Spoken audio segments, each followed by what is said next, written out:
우리 한번 좌우 옆분과 인사 나눕니다. 사랑합니다. 축복합니다. 인사 나눕니다.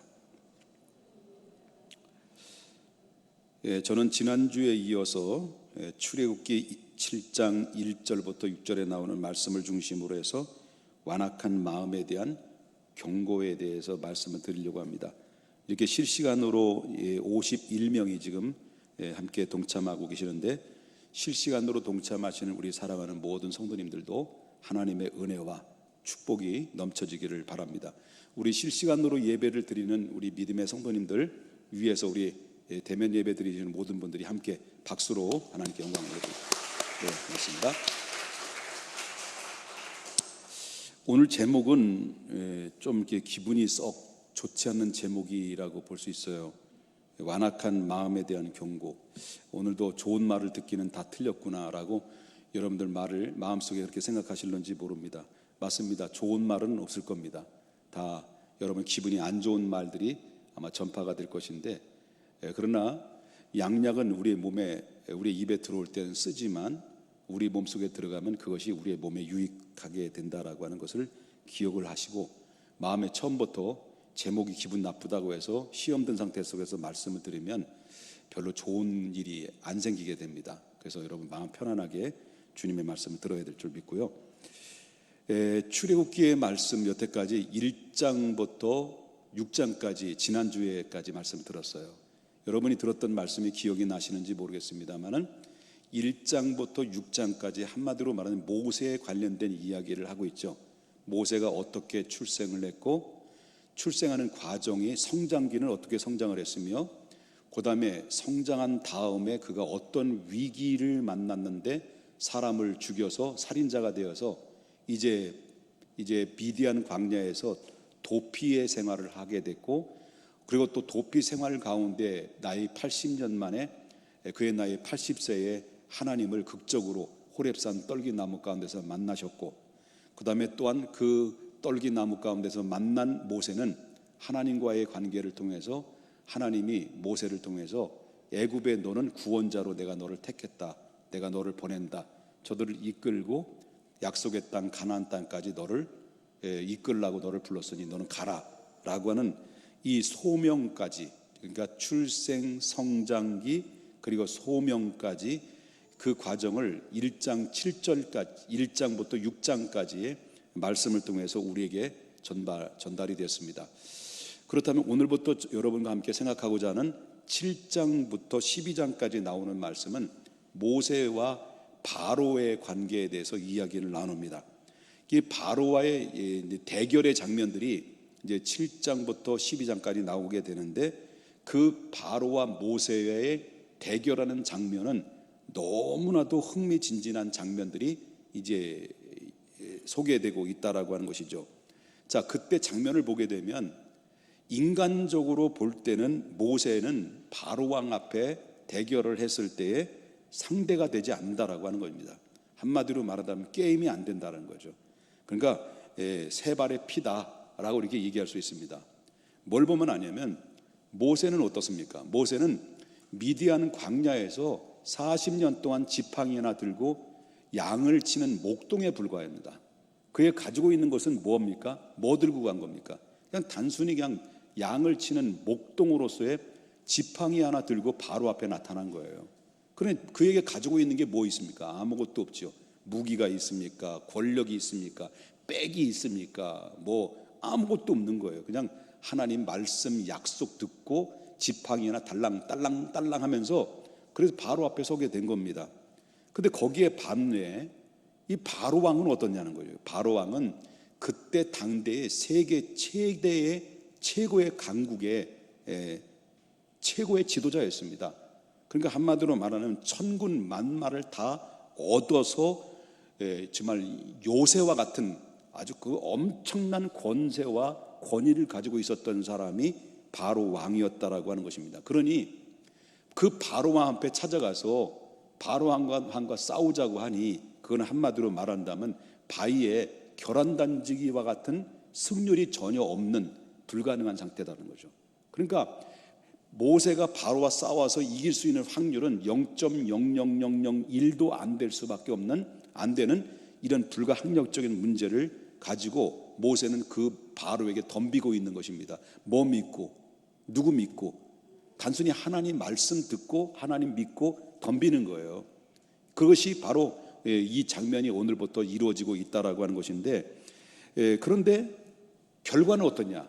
그럼에도 결과는 7장부터 12장까지 나오는 말씀의 스토리를 쭉 여러분과 함께 이제 앞으로 읽다 보면 뭘 느끼게 되냐면, 결과적으로 누가 승리를 했느냐? 인간적으로 볼 때는 모세가 바로에게 승리할 수 있는 확률이 거의 0.001도 안 되는데, 그런데 누가 승리했느냐라고 할 때 결과적으로는 바로는 패배자가 되었고 모세는 승리자가 되었다라고 하는 것입니다. 자, 그러면 그 원인이 어디에 있느냐?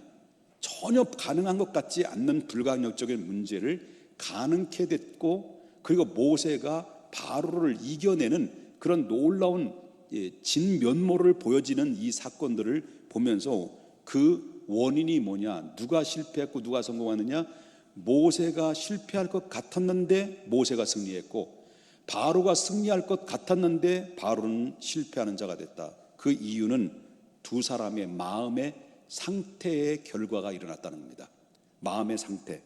그럼 그 모세의 마음은 어떤 마음이었고 바로의 마음은 어떤 마음이었느냐라고 한다면, 모세의 마음은 부드러운 마음이었습니다. 근데 거기에 반해서 바로의 마음은 완악하고 강팍한 마음이었습니다. 결국은 요즘 이 세상의 권력자들을 보십시오. 여러분, 북한 체제를 보면 김일성, 김정은, 김정일, 김정은 3대 세습 체제를 지금까지 체제를 유지하고 있는데, 그들의 마음들은 어떻습니까? 그 체제 유지를 위해서 그들이 갖고 있는 그 심령, 마음의 상태는 어떨까요? 마음이 완악한 거예요. 강팍한 겁니다.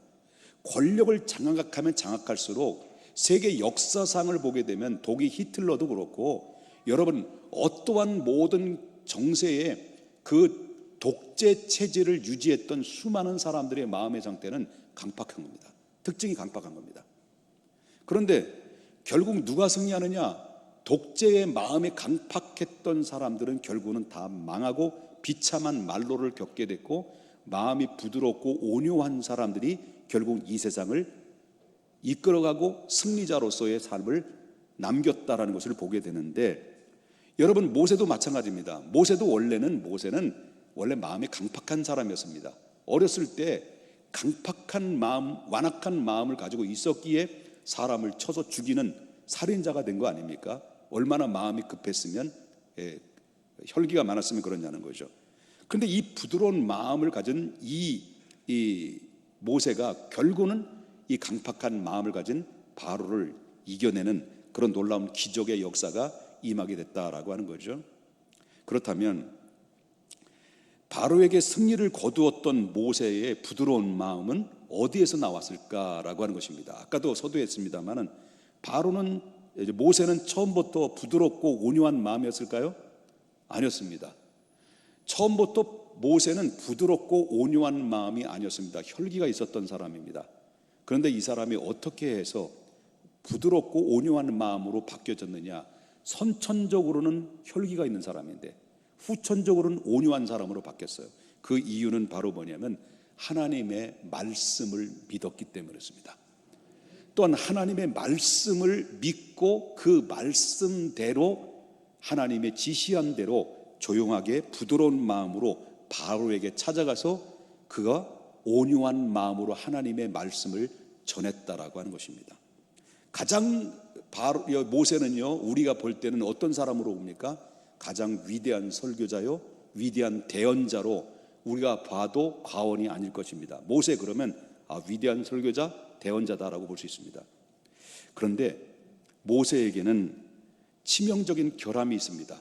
설교자로 볼 때는 설교자에게 합당치 아니하는 치명적인 결함을 가지고 있었다라고 하는데, 그것이 바로 뭐냐면 모세에는 언어의 장애가 있었다라고 하는 거예요. 왜 그러냐? 모세는 유대의 소위 말한다면 히브리 민족으로서 히브리인으로서 태어났습니다. 그래서 히브리인으로 태어났지만 그가 히브리 정책이 남아 아이들을 전부 다 사살시켜주기 때문에 그때 간신히 살아남아서 결국 어디에서 누구에게 교육을 받게 되냐면 바로의 공주의 아들로 양자로 입적이 돼서 40년 동안 애굽에서 교육을 받았어요. 그 히브리 말도 제대로 알지도 못한 상태죠.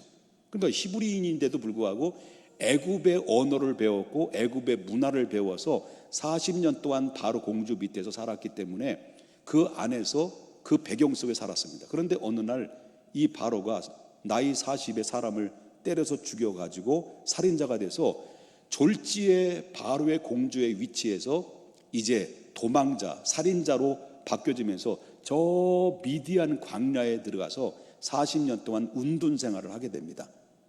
그 운둔 생활을 하게 되는데 그 안에서 망을 치고 그 미디안 광야에서 사람도 만난 적도 별로 없고 고작 만나는 것이 장인과 부인과 아이들, 그저 양들이 자기 친구로 삼아 양들을 치고 가축을 기르는 목동에 불과하다 보니까 40년이 지나 그의 나이 80이 지난 이후에 모세는 애굽에서 언어를 배웠던 언어의 말도 다 거의 잊어버려서, 여러분 영어를 했던 분들이 한 40년 동안 영어를 사용하지 않고 다른 언어로 사용했다고 합시다.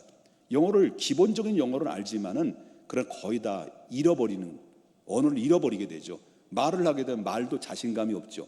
40년 만에 가서 애굽의 언어를 이야기를 해야 되는데 그 언어에 자신감이 있습니까? 없는 거죠. 그러다 보니까 하나님의 부르심을 받았을 때, 너 애굽에 가라, 애굽에서 내 백성 인도해라, 가나안 땅으로 이끌라라고 할 때 모세의 입장에서 볼 때 덜커덕 하고 이 마음에 부담감이 온 거예요. 두려움이 온 거예요. 왜? 가고 싶은데 하나님이 가라면 가는데 근데 뭐가 걸립니까? 가서 내가 무슨 말을 해야 되는데 애굽의 바로 왕에게 어떻게 설득할 것이고 히브리 민족 같은 민족이 어떻게 말을 해야 될 것이고 이런 것들이 상당히 그에게는 장애가 됐고 약점인 것입니다. 그러다 보니까 모세는 하나님이 너는 가라라고 하는 하나님의 부르심 앞에 나 못 가요. 못 갑니다. 왜 못 가냐? 나는 말에 능한 자가 아니기 때문에 나는 못 가겠습니다. 다른 사람 보내세요. 보낼 만한 사람 보내세요라고 하나님 앞에 계속해서 반복적으로 자기 하나님의 부르심 앞에 거절을 하죠. 이것을 여러 차례로 하나님 나 못 가요. 다른 사람 보내세요. 보낼 만한 사람 보내세요. 말 잘하는 사람 많잖아요. 왜 나 같은 사람 보냅니까? 라고 이렇게 거절을 했습니다. 그런데 하나님이 계속해서 거듭된 설득 끝에 바로 그에게 말을 못하는 모세를 대신할 누구를 붙여줍니까? 바로 그의 형 아론을 붙여주죠. 그래서 아론을 둘이 같이 보내가지고 그 하나님의 일을 감당할 수 있도록 하셨다라고 하는 것입니다. 그만큼 모세에게는 커다란 약점을 가지고 있는데 가장 이스라엘 백성들을 설득하고 바로에게 말해서 하나님의 말씀을 선포해야 되는데 말에 능하지 못한 그 약점을 가지고 있었기 때문에 모세는 상당히 불안감을 가지고 있었다라고 하는 거죠. 자, 신약에 나오는 사람 중에서 한 사람이 또 소개하고 싶은데 이 사람은 바울이라고 하는 사람입니다. 이 바울은 고린도 후서에 보게 되면 바울에게는 정말 바울 그러면 위대한 사람이잖아요. 위대한 설교자잖아요. 성경을 13권이나 기록한 사람이잖아요. 그리고 바울에서 입에서 나오는 모든 말을 들었던 수많은 사람들은 바울의 전도하는 그 전도의 복음 메시지를 통해서 수많은 이방인들이 예수 믿고 돌아왔잖아요. 그리고 그뿐만이겠습니까? 그의 손을 펼쳐서 손을 내밀면 예수 그리스도의 이름으로 얹을 때마다 모든 병마가 떠나가게 되고 귀신이 벌벌벌 떨어서 떠나가게 되고 이적이 나타나고 표적이 나타나고 그의 사용했던 손수건만 들고 가면 모든 병마가 고침받는 그런 능력의 대사도였습니다. 그런데 그에게는 그렇게 능력의 대사도인데 남은 치료하고 남은 살리고 남은 구원하는데 정작 자기에는 할 수 없는 불가능한 일들이 있었습니다. 그게 바로 뭐냐면 자기 몸 안에 치명적인 질병을 앓고 있었어요. 지병을 앓고 있었다라고 하는 거죠. 그 지병이 얼마나 고통스러웠으면 이 바울 사도는 이 육체의 가시라고 얘기했습니다. 이 가시는 너무너무 고통스러웠습니다. 하루하루를 살아가는데 견디기 어려울 만큼 이 바울에게는 그것이 치명적인 고통이고, 하나님의 사역을 하는데 그 사역이 발목을 잡을 수 있을 만큼 상당히 그에게 장애가 되는 고통이 있었습니다. 그래서 사도 바울은 자기 입에 스스로 그걸 뭐라고 말하냐면 육체의 가시를 박아놓은 사탄의 사자라고 이렇게 얘기합니다. 다시 말한다면 사탄이 자기에게 가시를 박아놓은 것 같다라고 이렇게 얘기할 정도로 고통스러웠다라는 거죠. 그래서 사도 바울은 너무너무 힘드니까 하나님, 또 효율적으로 능력 있게 복음을 전하기 위해서는 하나님, 내가 너무 불편합니다, 너무 고통스럽습니다 라고 하나님 앞에 기도를 하죠. 하나님, 내 육체의 아픔이 너무 고통스러우니 주님 치료해 주셔서 내가 건강한 몸으로 하나님 앞에 사역을 감당하게 해달라고 하나님 앞에 기도를 하는데, 한 번 기도가 한 것이 아니라 두 번 기도한 것이 아니라 세 번씩이나 목을 내놓고 하나님 앞에 목숨을 내놓고 기도했죠. 그런데도 불구하고 하나님께서 그 바울이 간절하고도 애절한 그 기도를 하나님 거절하시고 길을 막으시고 등을 들렸어요. 허락하지 않았어요. 그대로 병이 남아있어요. 그래서 하나님이 왜 그래요?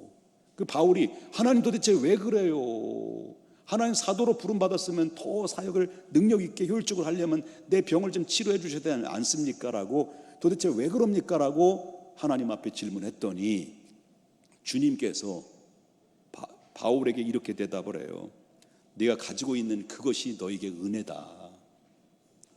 너희가 이것으로 인하여, 이것이 아니었다면 너는 과연 정말 사도로서 그 사명을 끝까지 완수할 수 있겠는지 나는 그렇지 생각하지 않는다.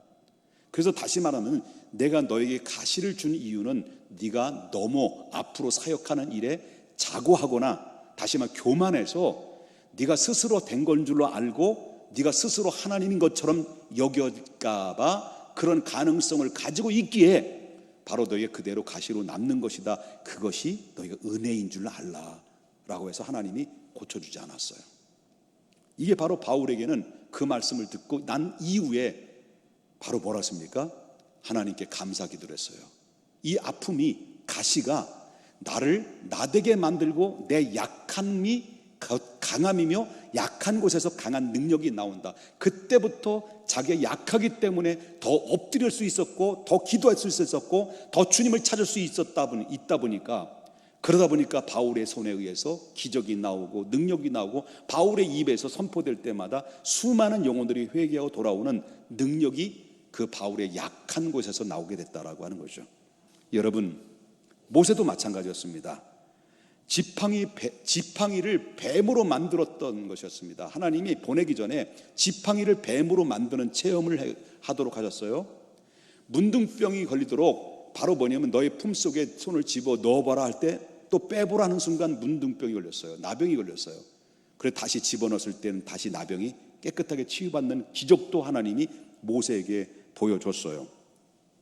그리고 나일강의 핏물로 바꾸게 만드는 기적도 바로 모세가 체험을 했어요. 하나님 앞에 보냄받기 전에. 그런데 정작 기적도 일으키고 능력도 그에게 다 손에 주어졌는데, 하나님이 정작 바로의 앞에 찾아가서 하나님의 말씀을 강하게 담대하게 선포할 수 있는 언어를 치료해 주신다면 얼마나 일석이조가 되냐는, 완벽하겠냐는 거죠. 그런데 하나님이 언어에 대해서, 말에 대해서 열어주지 않았습니다. 근데 중요한 것은 바로 그 이유가 무엇입니까? 그 이유는 모세에게 말의 언어의 기적을, 다른 건 다 기적을 베풀어 줬는데 그거 하나 못 해주셨습니까? 하나님이 말을 열어주면 얼마나 좋겠습니까? 그런데 하나님 열어주지 않았어요.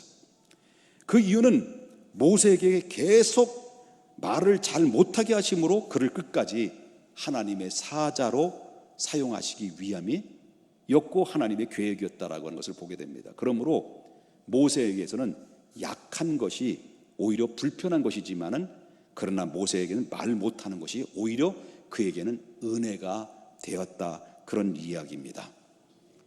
여러분, 저도 약한 부분이 너무 많아요. 보세요, 몸도 약하게 생겼지, 어깨도 딱 벌어져서 약하게 생겼지, 힘 하나 쓰지 못하게 생겼잖아요. 내가 거짓말하는 것 같은데 좀 이상하죠. 저는 어린 시절에요, 신동, 요즘 말이 신동이라는 말 그때 당시는 안 들었지만 신동이라는 말이 요즘 사용하고 있잖아요. 저는 어린 시절에 신동이라는 말을 들었어요. 어떤 신동이냐, 음악적인 탁월한 그런 감각을 가졌다라고 그런 얘기를 많이 들었어요.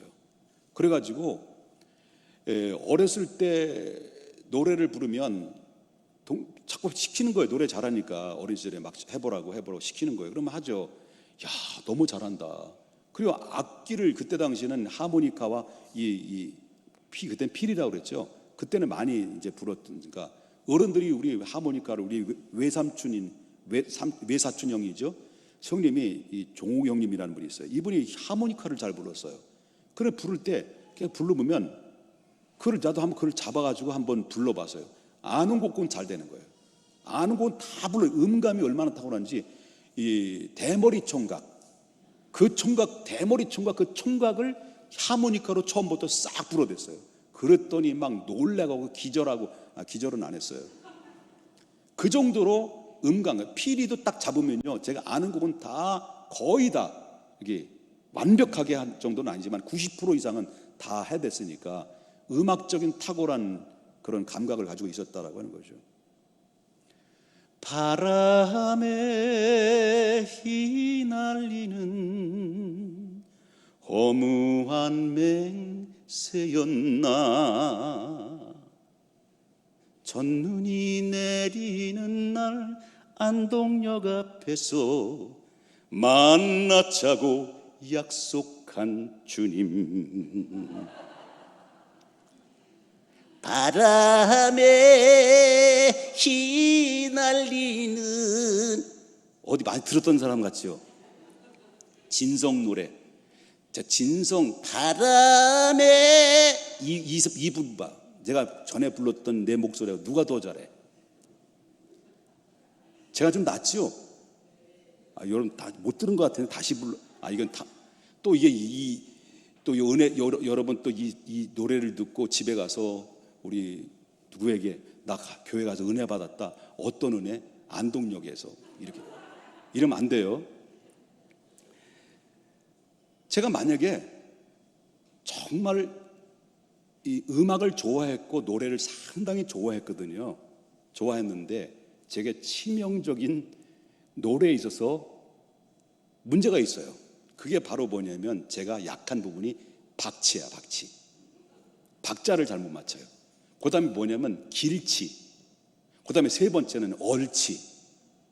박자를 잘 못 맞추고요.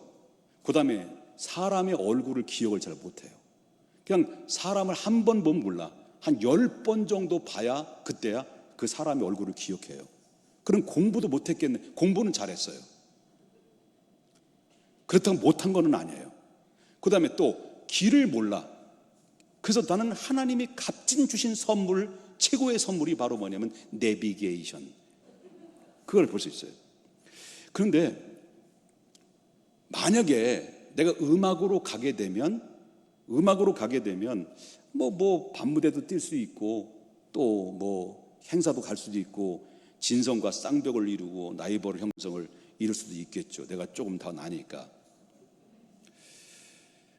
그런데요, 제가 감사한 거는요, 제가 하나님 앞에 강단에 서서 이렇게 여러분과 하나님의 말씀을 나눌 줄이야 전혀 생각하지도 않았어요. 저는 의도치 않았던 거예요.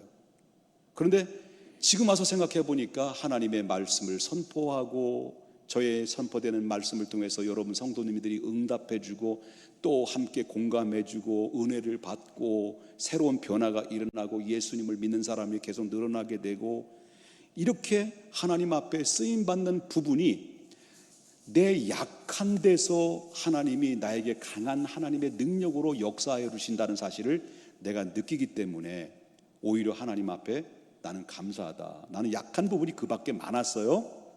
말을 더듬었어요.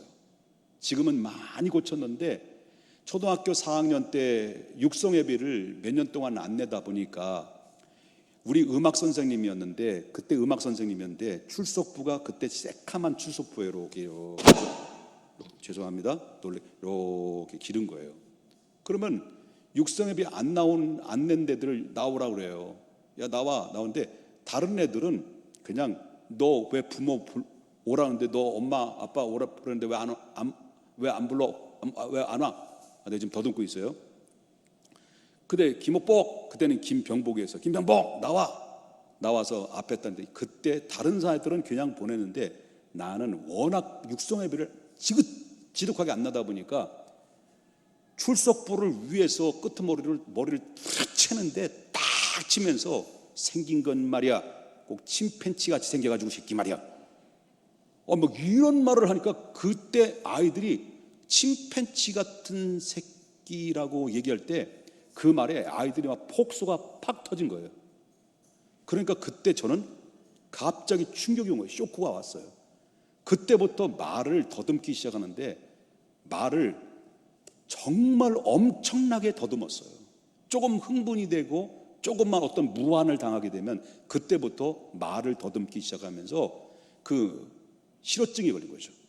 그래서 음악에 대해서 그때부터 담을 쌓기 시작하니까 박자도 놓치고 기본 것도 모르고. 근데 나중에 보니까 이건 나의 큰 치명적인 아픔이었는데 지금 와서 보니까 그 약한 것이, 그 아픔이 오히려 하나님 나를 강하게 만드신 놀라운 역사가 임하게 됐다. 그리고 혹시 설교 중에서 가끔마다 더듬는 게 있다 하더라도 여러분, 우리 목사님의 아픔의 흔적이구나, 그렇게 생각하시면 됩니다. 옆에 분 인사합시다. 좀 이해 좀 해주십시다. 우리 목사님을. 자, 인사합시다. 인사 이제. 자, 하나님의 은혜가 항상 남아 있으려면 항상 잘 되는 것만은 좋은 건 아니에요. 잘 되면 좋겠죠. 모든 것이 만사형통하면 좋겠죠. 그런데요, 중요한 것은 바로 우리는 항상 은혜가 계속 지속되기 위해서는 나에게 원치 않는 가시, 치명적인 약점도 그것이 하나님의 은혜의 도움이고 하나님의 선물일 수도 있다는 것을 기억하면서, 나는 왜 이 모양으로 태어나게 만들었습니까? 왜 나는 이 상태로 만들어졌습니까? 라고 하나님 앞에 원망하거나 탓하지 말고, 하나님 그것조차도 하나님 내게 주신 선물임을 믿고 감사하면 그것이 바로 나를 더욱더 승리의 삶으로 살아가는 데 승화시키는 원동력이 된다는 사실을 여러분 믿으셔야 될 줄 믿습니다.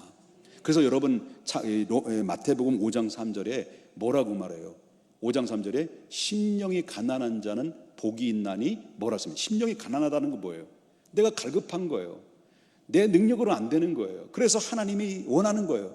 하나님이 필요합니다. 하나님의 은혜가 필요합니다. 하나님의 능력이 필요합니다. 하나님의 도움이 필요합니다. 하나님 해주셔야 됩니다. 안 되면 안 됩니다라는 심령이 가난한 사람이 어떻습니까? 하나님을 갈망하게 되고, 목말라 하는 사람이 물을 찾듯이 주님을 찾게 되는 거 아닙니까? 그러다 보면 그 사람이, 하나님이 명령한 것은, 하나님이 내린 축복은 이러한 사람들이 복 있는 사람이고, 결국 이 사람들이 어디의 것이라는 겁니까? 천국이 너의 것이다 라고 하는 것입니다. 너무 약하다고 열등의식에 사로잡힐 필요는 없습니다.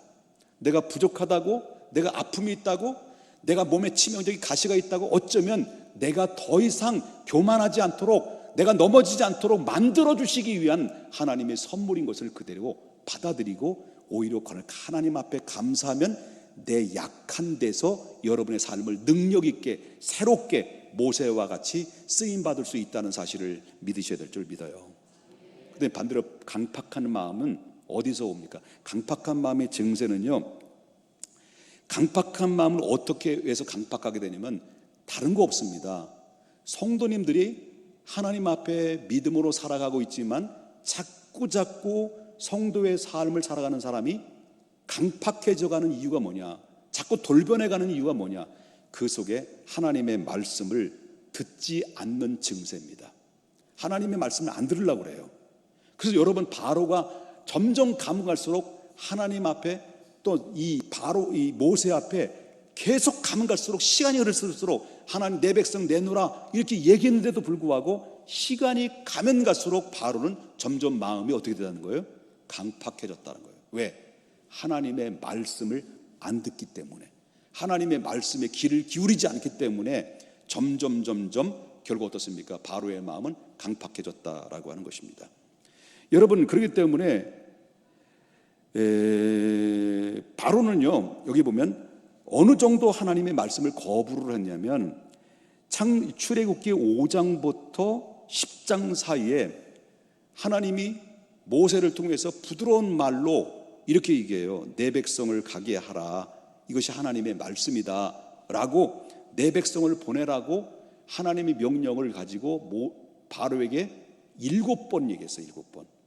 5장부터 10장까지 7번을 내 백성 보내라. 좋은 말 할 때 보내라. 아니면 디알이다, 디지다, 이거예요. 그렇게 얘기를 했는데 바로는 그 말씀을 듣는데도 7번 모두 거절합니다. 모두 거절하는데 거절하면 거절할수록 그 마음이 어떻다라는 거예요? 완악했다라는 거죠. 그래서 여러분 보면 7장 3절을 보면 4절을 보게 되면 3장 4절 자 보겠습니다. 내가 바로의 마음을 어떻게 했다는 거예요? 예? 여기 보면 위에 있어요. 내가 바로의 마음을 어떻게 했다는 거예요? 완악. 그 누가 완악하게 했다는 거예요? 하나님이 바로의 마음을 완악하게 했다라고 했습니다. 그런데 그럼에도 불구하고 7장 4절에 보면 바로가 너의 말을 듣지 않을 것이다. 이게 바로 모세를 보내기 전에 모세에게 바로를 만나게 되면 이렇게 될 것이다 라고 얘기했는데 바로의 마음을 내가 완악하게 할 것이고 그 다음에 너의 말을 절대 안 들을 것이다. 누가? 바로가 그런 얘기한 거예요. 그럼 물어보겠습니다. 바로의 마음을 완악하게 했다니까 그러면 바로는 원래 마음이 완악하지 않았는데 야들부들 그리고 아주 착하고 온전하고 그렇게 아주 온유한데 하나님이 자꾸 그 사람을 건드려 가지고 악한 사람으로 악한 마음이 강팍한 마음으로 변하게 되는 거냐? 하나님 건드려 가지고 쑤셔 가지고 그러냐? 아니면 두 번째 바로는 원래부터 완악했는데 하나님이 그냥 완악한 대로 내버려 뒀다. 어떤 게 맞을까요? 제가 항상 물어보고 있는 것은 첫 번째가 아니라 두 번째가 답일 가능성이 많이 있다라는 것을 제가 말씀드렸죠. 어떤 게 맞을까요? 이해 못하셨죠? 하나님이 마음이 완악하게 했다 그랬잖아요. 그러면 바로가 원래 착했는데 하나님이 그를 건드려 가지고 완악하게 만들었냐? 아니면 두 번째 원래 완악한데 그냥 완악하도록 내버려뒀느냐? 원래 완악하다고요. 원래 완악했다고 대답을 하니까 내가 성질 나가지고 대답하잖아요. 그냥 원래 완악했어요. 그냥 내버려 둔 것뿐이에요. 여러분 인간이 얼마나 죄가 많은지요. 하나님을 떠난 인간의 최고의 악의 극치가 뭔 줄 아세요? 인간이 도덕적, 성적 타락 중에서 가장 악의 극치는 동성애예요. 그래서 로마서 1장에 분명히 하나님이 명시했어요. 남자가 남자를, 여자가 여자를 순리대로 사용하지 않고 영리대로 사용할 때 하나님이 그들을 향해서 뭐라고 이야기하냐면 로마서 1장 24절에 그러므로 하나님께서 그들의 마음에 정욕대로 더럽다라는 거예요. 뭐라는 거예요? 더러운 거예요. 아니 학문 섹스가 깨끗해? 그래? 깨끗해? 더러운 거예요 이게. 그 더러운 것대로 하나님의 내버려 두사 서로 몸을 서로 욕되게 그냥 내버려 둔 거예요. 바로 왕처럼 내버려 둔 거예요. 네 마음대로 해. 그런데도 목사들은 이게 분명히 죄인데도 불구하고 그것이 하나님의 뜻이다. 오히려 축복하고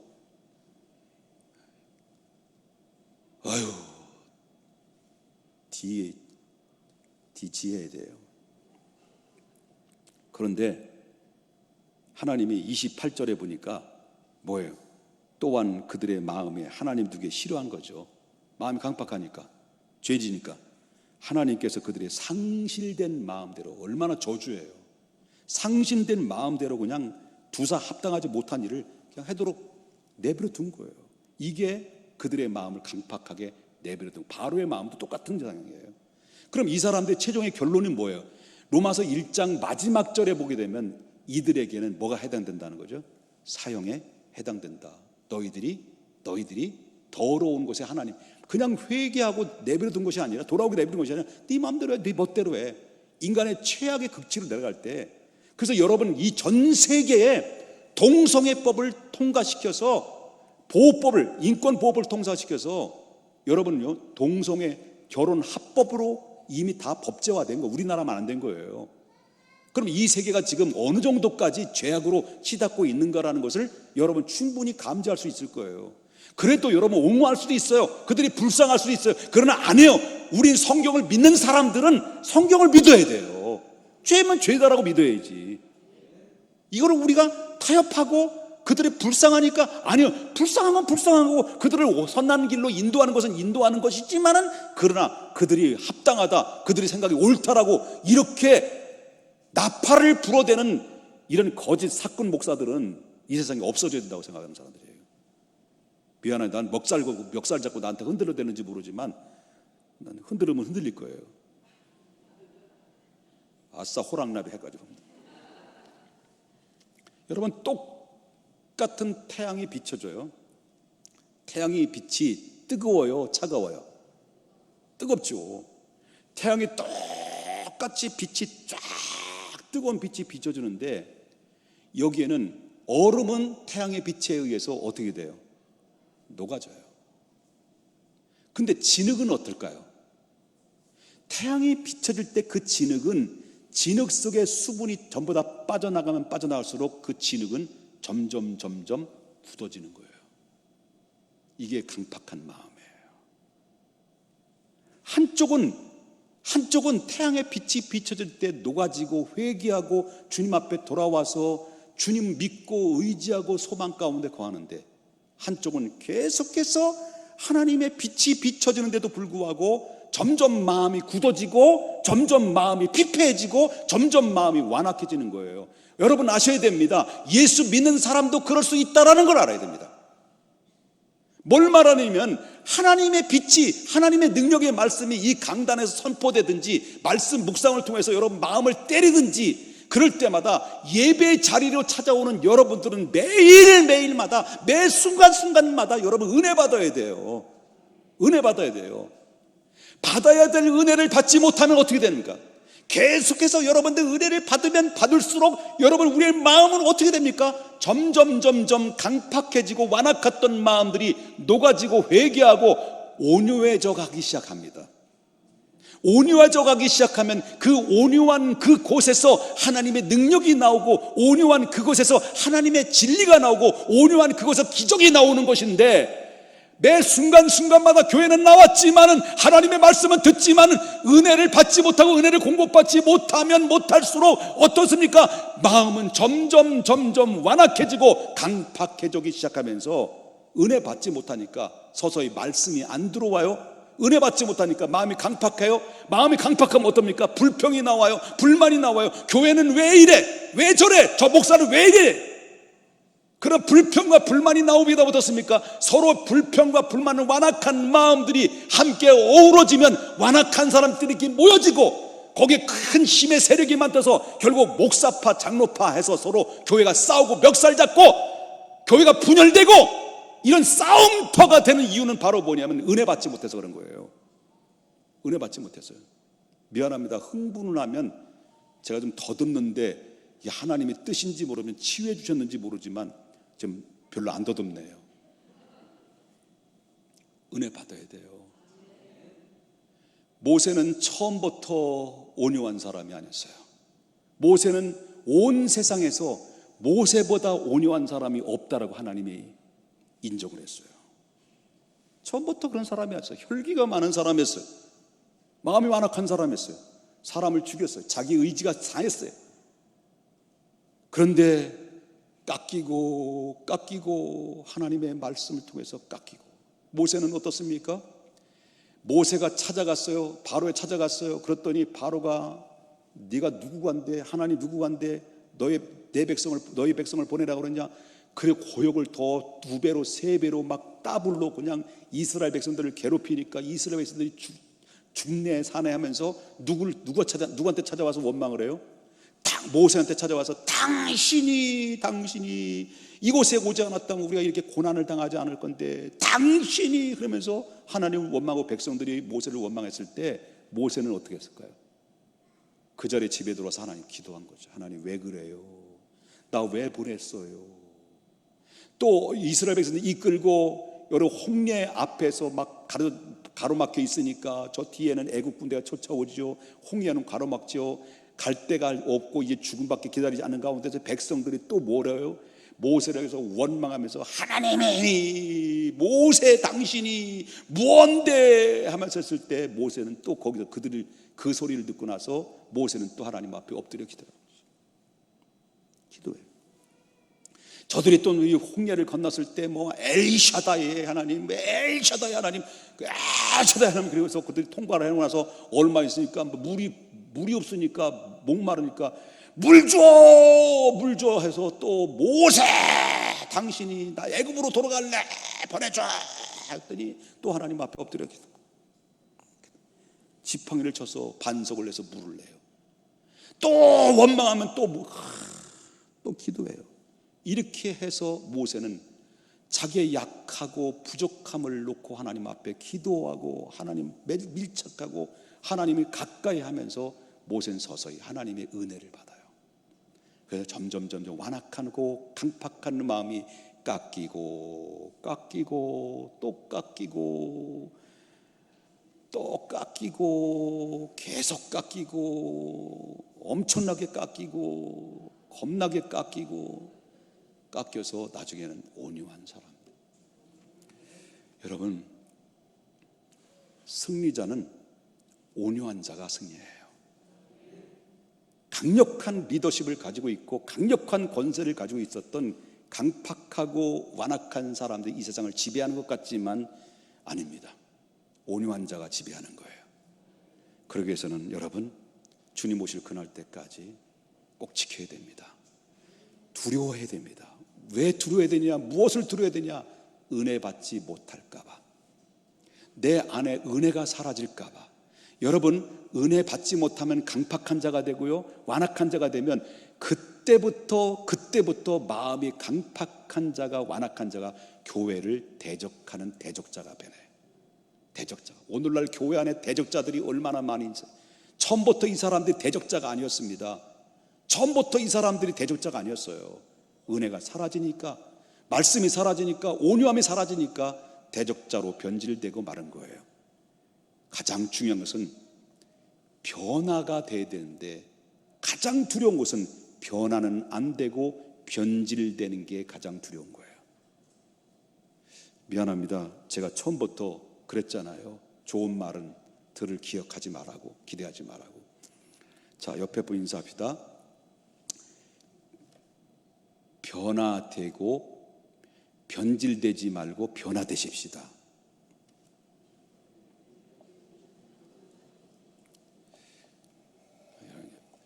기분이 처음부터 제가 좀 이렇게 그러신 것 같아가지고 제가 걱정을 많이 했는데 계속 기분이 안 좋으신 것 같습니다. 다시 한번 인사합시다.